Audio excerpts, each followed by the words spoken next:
이 세상에 태어난 사람 치고 처음부터 못 살려고 작정한 사람 한 사람도 없습니다. 처음부터 안 되기를 기대하는 사람은 없습니다. 결혼하면서부터 헤어질 거 생각하는 사람 없습니다. 다들 행복하게 살려고 결혼합니다. 하지만 우리 원대로 다 되지 않습니다. 사업하면서 망할 것 염두에 두고 사업하는 사람 없습니다. 어떻게든 잘 되기를 바라며 사업을 합니다. 하지만 현실은 그렇지가 않습니다.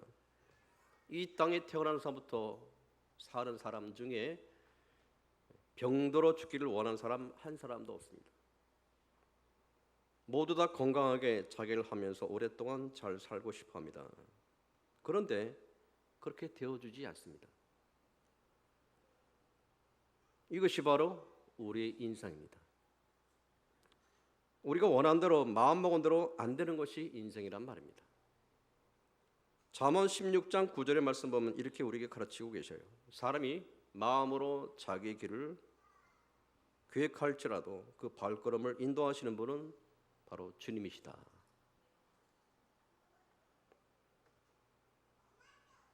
이렇게 우리 마음대로 되지 않는 세상에서 그럼 우리는 어떻게 살아야 합니까? 오늘 본문을 보면 이렇게 시작됩니다. 태초에 하나님이 천지를 창조하시니라. 이 세상의 모든 것을 하나님이 창조하셨단 말이에요. 이게 우리가 다 알고 있는 내용이지만 이것이 뜻하는 의미가 상당히 깊습니다. 분명히 하나님이 세상을 창조하셨습니다. 그리고 하나님 보시기에 좋았더라 하셨어요. 하지만 창조하기 전에 이 세상의 모습을 이야기할 때 혼돈과 공허와 흑암이 깊음 위에 있었다라고 하셨어요. 혼돈과 공허와 흑암이 깊음 위에 있다라고 하셨어요. 하나님이 있기 전에는 이 세상의 상태를 말하기를 혼돈과 공허와 흑암이 깊음 위에 있다. 이 세 가지 상태를 말하고 있단 말이에요. 하나님 없는 삶을 말하고 있단 말이에요. 여기서 말하는 혼돈이라고 하는 것은 혼란하다, 무질서하다라는 뜻이에요. 모든 게 비비꼬였단 말이에요. 모든 게 제대로 되어 있는 게 없습니다. 다 비비꼬여서 복잡하고 실타래가 서로 얽혀 있는 것처럼, 실타래가 꼬여 있는 상태처럼 모든 것이 비비꼬여 있는 상태, 풀어지지 않는 상태, 복잡한 상태를 말하고 있단 말이에요. 이것을 혼돈하다라고 하시죠. 통제가 되지 않아요. 통제가 내 마음대로 되지 않아요. 서로 얽혀 있습니다. 복잡하게 얽혀 있는 게 바로 하나님 없는 상태를 말하고 있습니다. 두 번째, 공허하다. 이 상태는 뭔가 채워져야 하는데 채워지지 않는 불완전한 상태를 말합니다. 불완전한 상태, 채워지지 않은 불완전한 상태. 그것은 공백 상태 또는 황폐한 뜻을 갖고 있습니다. 근데 그것을 채우려고 계속 추구는 하지만 채워지지 않는 상태를 말하고 있단 말이에요. 요한복음 4장에 보면 거기에 한 여인이 나옵니다. 사마리아 여인이 나오는데 그녀는 남편이 5명이었습니다. 하지만 그의 마음은 공허했다고 했어요. 채워지지 않는 만족과 채워지지 않은 상태를 주님 보시고 내가 남편이 5이 있었구나라고 말하고 계셔요. 이런 공허한 상태, 그 안에 채우고자 하는 강한 열망이 있습니다. 사람이 누구나 다 공허한 마음을 갖고 있단 말이에요. 뭔가 채우고 싶어요. 그러니까 돈이든 사랑이든 명예이든 더 나가서 세상 사람처럼 마약으로 쾌락으로 채우기를 원해요. 하지만 사람의 하나님 없는 상태는 채워도 채워지지 않은 상태, 이것을 말하고 있습니다. 이것을 무조건처럼 채워도 하나님 없는 사람은 채워도 채워지지 않다. 가져도 채워지지 않다. 가져도 만족을 모르는 상태. 이것이 하나님이 없는 그 상태를 말하고 있단 말이에요. 세 번째, 흑암이 깊음 위에 있다. 모든 것이 깜깜하단 말이에요. 한치 앞을 볼 수가 없다. 어둠이 가득하여 자기도 볼 수가 없다. 내 앞길을 알 수가 없다. 온통 어두워서 한 발짝도 내딜 수가 없다. 아무것도 할 수 없다란 뜻이에요. 이것을 더 나가서 죽음을 뜻하기도 하는데 절망과 불가능한 상태를 말합니다. 절망과 불가능한 상태를 흑암이 깊음 위에 있다라고 하셔요. 요나가요, 큰 물고기 뱃속에 들어갔을 때 수월의 어둠을 체험했습니다. 3일 낮 3일 밤 동안 어둠을 체험했습니다. 한치 앞을 알 수 없고 깜깜한 곳에 3일 밤 3일 낮을 견뎠습니다. 그것을 수월의 상태라고 하죠. 수월은 어떤 상태? 지옥을 말합니다. 물고기 뱃속에 3일 동안 갇혀 있었는데, 또한 예수님도요, 이제 십자가 돌아가신 이후에 사망의 어둠을 3일 동안 경험하신 분이다. 인간의 모든 상태를 말할 때 하나님 없는 상태를 바로 절망과 불가능으로 표현할 때 바로 흑암으로 표현합니다. 그래서 요한복음에서 말씀하시 빛이 세상에 임하매라고 했어요. 어둠에 임했다. 이 세상 하나님 없는 상태를 어둠으로 말하고 있고 거기에 빛이신 예수님이 임했다라고 하셨어요. 인간들이 만족해하고 즐거워하고 좋아하는 것처럼 보이지만 인간의 모든 상태는 만족을 모르고 모든 것이 불가능하고 절망한 상태에 있음을 성경은 고발하고 있습니다. 이렇게 하나님의 실은 혼돈과 공허와 흑암 위에 임하셨습니다. 그의 넓은 품으로 그것들을 품고 계셨다라고 하셨어요. 그리고 말씀하시기를 빛이 있으라 명령하심에 빛이 있었더라 하셨어요. 그래서 하나님의 말씀하심으로 혼돈을 질서로 바꾸셨고, 그 다음에 공허를 하늘과 땅 위와 바다 속에 있는 각양 다양한 것들로 세우셨습니다. 채워주셨습니다. 그리고 흑암을 빛이 있으라 빛이 있었더라 하심으로 빛으로 채우셨어요.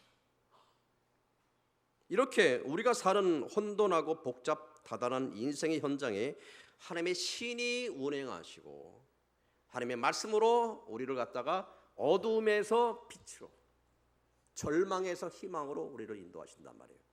아멘. 그래서 보시기에 좋지 않은 것들을 갖고 보시기에 좋은 상태로 만들어 가십니다. 이것이 바로 하나님이 하시는 일입니다. 믿으시면 아멘. 아멘.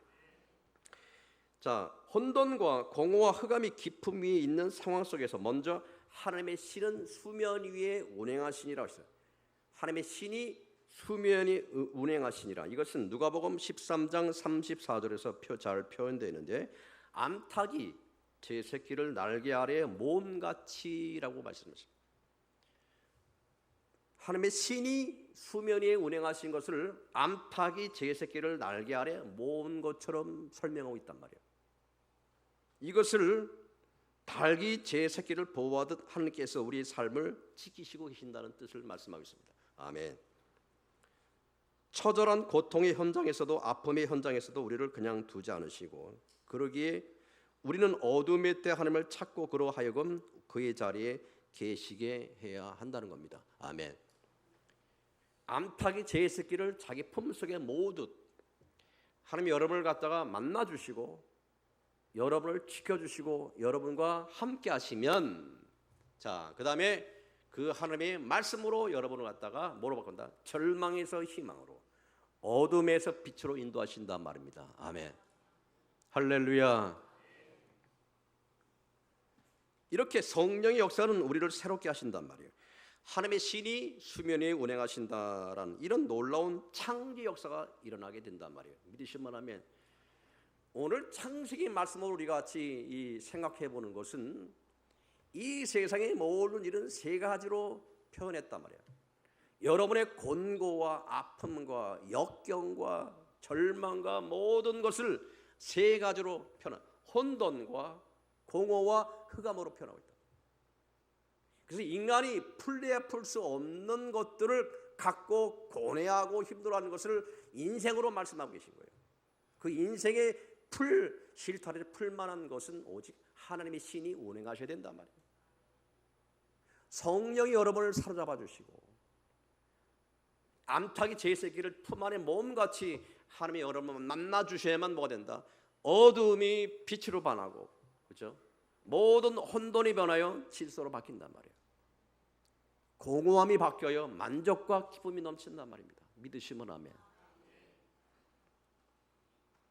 하나님의 신이 운행하시면 어떤 일이 벌어지냐? 첫 번째, 하나님은 우리의 혼돈을 질서로 바꿔주십니다. 질서로. 하나님은 무질서에서 질서로 창조하신 분이에요. 세상의 무질서는 하나님을 떠날 때 생깁니다. 사람은 자기 힘으로 바벨탑을 쌓고 이 땅에서 천국을 만들려고 하지만 결코 만들 수가 없음을 말씀하고 있습니다. 인간은 모든 문명을 많이 발달시켰습니다. 지금처럼 잘 먹고 잘 사는 그런 이런 모든 문명을 만들어냈습니다. 하지만 항상 그곳에는 뭐가 있습니까? 어둠이 있고 혼돈이 있고 만족을 모르는 상태가 있단 말이에요. 공허가 있단 말이에요. 그래서 하나님만이 그곳에서도 진정한 뭘 느끼게 하신다? 주님이 질서를 주신다라고 해요. 하나님은 그래서 질서의 하나님이라고 하셨어요. 하나님께서 선을 정하시고 이 선은 넘어가지 말라라고 질서를 정해 주셨어요. 그 질서 안에서 모든 것이 편안하게 하셨어요. 마귀는 그 질서를 뒤집어 놓습니다. 마귀는 질서를 깨버려요. 마귀도 그렇고 세상의 온갖 죄악들이 다 자신의 선을 넘어선 데부터 시작됩니다. 이것을 탐욕이라고 말합니다. 탐욕. 사람의 욕심은, 사람이 소원을 갖고 행하는 욕심은 틀린 것이 아니지만 탐욕은 무서운 것이단 말이에요. 탐욕은 남의 것을 빼앗아 오는 것이고 자기 선을 넘어가는 것이란 말이에요. 우리 쓰는 말로 과유불급이란 말이 있습니다. 과유. 넘치면 모자란 것보다 못하단 말이에요. 사람은, 하나님이 없으면 사람은 만족을 모른단 말이에요. 그래서 탐욕을 부리므로 뭐가 돼요? 욕심이 잉태한 즉 죄를 낳고 죄가 장성한 즉 사망을 낳겠네. 인간의 모든 결국을 보십시오. 하나같이 다 분화비처럼 다 불구덩이 다 들어갑니다. 앞에 가는 사람이, 앞에 가는 나방이 타주는 걸 뻔히 보면서도 그 길을 가고 있단 말이에요. 수천 년 인간 역사가 그거의 답습 과정을 그대로 이어갑니다. 인생은 자신한테 천년 만년 살 것처럼 얘기하지만 결국 천년 산 사람도 없고 지금까지 생존한 사람은 한 사람도 없습니다. 그럼에도 불구하고 자기가 추구하는 그런 모습은 똑같이 답습하고 있단 말이에요. 만족을 모릅니다. 그것이 인생이라 뻔히 알면서도 그 길로 가는 것을 좋아합니다. 어리석은 인간이 그렇단 말이에요. 그래서 인생 자체는 한마디로 무질서한 거예요. 혼돈한 거예요. 모든 것이 비비 꼬여 있습니다.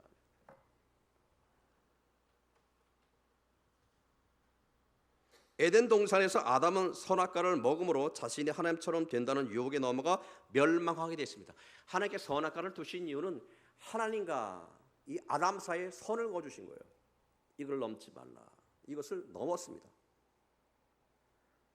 먹음으로 눈이 밝아 하나님처럼 될 것이다 라는 그런 마귀의 유혹에 넘어간단 말이에요. 하나님처럼 된단 말이야. 하나님 자기가 힘으로 하나님처럼 되려는 욕심을 인간들은 본래 갖고 있습니다. 이 사람은 올라가면 뭐까지 올라간다? 신처럼 올라갑니다. 신과 같은 위치까지 올라갑니다. 그래서 김일성이 같은 인간이 나온 거예요. 사이비 종교의 교주가 나온 것이죠. 천부교의 박태선 같은 사람은 자신이 하나님이라고 했다. 인간의 모든 마음속의 그 진솔한 모습은 뭐가 되냐? 바로 혼돈의 이 무질서를 즐기고 있단 말이에요.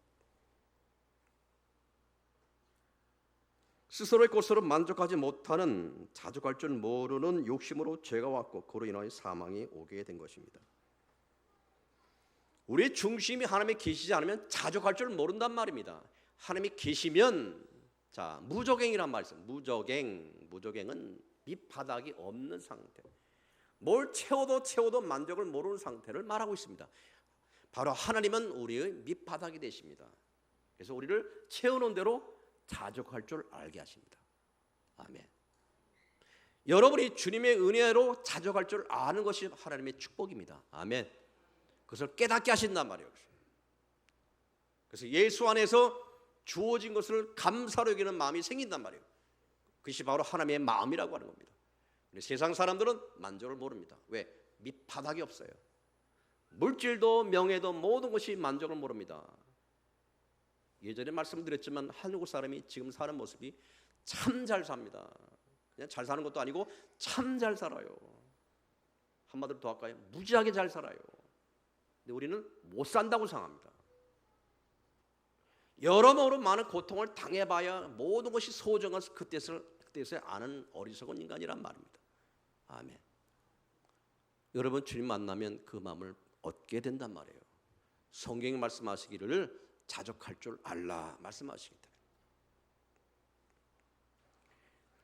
두 번째, 하나님은 우리 공허를 충만으로 채워주신단 말이에요. 충만하게 채워주신다. 인간의 불행은 어디서 오느냐면 과도한 소유욕에서 온단 말이에요. 자기 힘으로 안 되면 남의 것을 빼앗아 오려고 해요. 그래서 거짓말하고 사기치게 되는 거예요. 더 나아가 남을 살인하게 되는 거예요. 과도한 소유욕에서 사람은 불행이 시작된단 말이에요. 그 선을 넘어가게 되고 욕심은 끊임없는 공허한 삶을 살게 만들고요. 하지만 세상 것으로 인간의 마음속에 아무리 채워도 채워지지 않는다는 이상한 법칙이 있습니다. 영이신 하나님과 교통하며 살게 되는 것이 축복입니다. 믿으시면 하면. 여러분이 그래서 하나님이 여러분 복 주시면 먼저 여러분을 어떻게 만드냐면 만족할 줄 아는 사람으로 만든단 말이에요. 그래서 주님을 만난 사람은 뭡니까? 감사를 배워요. 범사에 감사하죠. 감사를 배워. 여러분 예수 믿고 은혜 받고 그러면 물질이 막 들어오는 게 아니에요. 먼저 여러분이 가지고 있는 것을 귀하게 볼 줄 아는 만족을 배우게 된단 말이에요. 그래서 범사에 감사하게 하셔요. 아멘. 그리고 하나님이 주시는 그 복을 이제 말씀대로 살아가게 되면 좋은 습관이 들어요. 사랑 관계가 원활해집니다. 그러면 복이 들어와요. 그래서 예전에는 교회만 보내면 애들이 공부를 잘했습니다.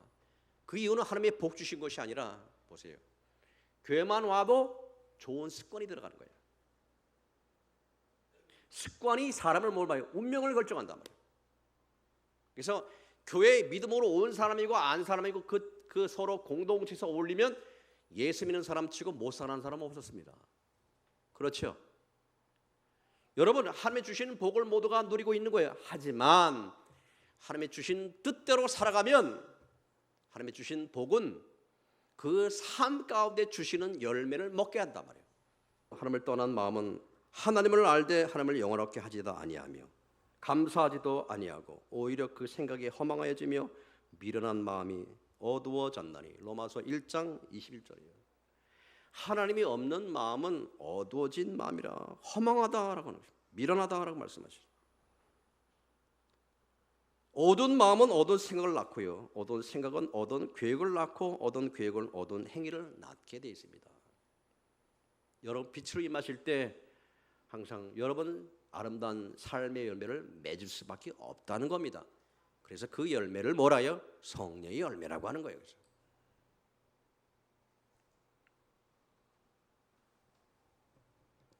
요한일서 1장 7절입니다. 그가 빛 가운데 계신 것 같이 우리도 빛 가운데서 행하면 우리가 서로 사귐이 있고 그 아들 예수의 피가 우리를 모든 죄에서 깨끗하게 하실 것이오 라고 하셨어요.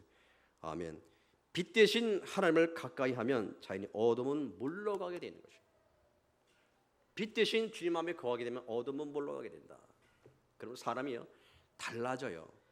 빛으로 임한 사람들은 얼굴부터 달라지고 말부터 달라집니다. 안색이 달라지고요. 모든 매사가 긍정적으로 바뀌는. 빛이 임한 사람은 빛의 열매를 맺게 됐다. 얼굴이 항상 어두운 사람이 있습니다. 좋은 일 생겨도 항상 어두운 사람이 있습니다. 왜요? 어둠이 있기 때문입니다. 마음이 어둡기 때문에 그렇단 말이에요. 루이스란 역사 교수와 평신도 전도자인 또 문학가였던 그 사람이 그의 아내가 죽어가는 모습을 옆에서 지켜보면서 특별히 고통에 대해서 많은 글을 썼어요. 그 중에 이런 말이 있습니다. 우리가 쾌락 속에 있을 때 하나님은 다가와 내게 속삭이신다. 그러나 고통 속에 있을 때 하나님은 다가와 내게 큰 소리로 고함 지르신다. 내가 편안하고 쾌락 속에 잘 되고 즐거운 가운데 있을 때는 하나님이 내 귀에 속삭이시고, 내가 고통 속에 있으면 하나님이 내 귀에다가 큰 소리로 부르짖으신다. 무슨 말이에요? 사람이 일 잘 돼가면 하나님이 안 보여요. 하나님 말씀이 들리지 않아요.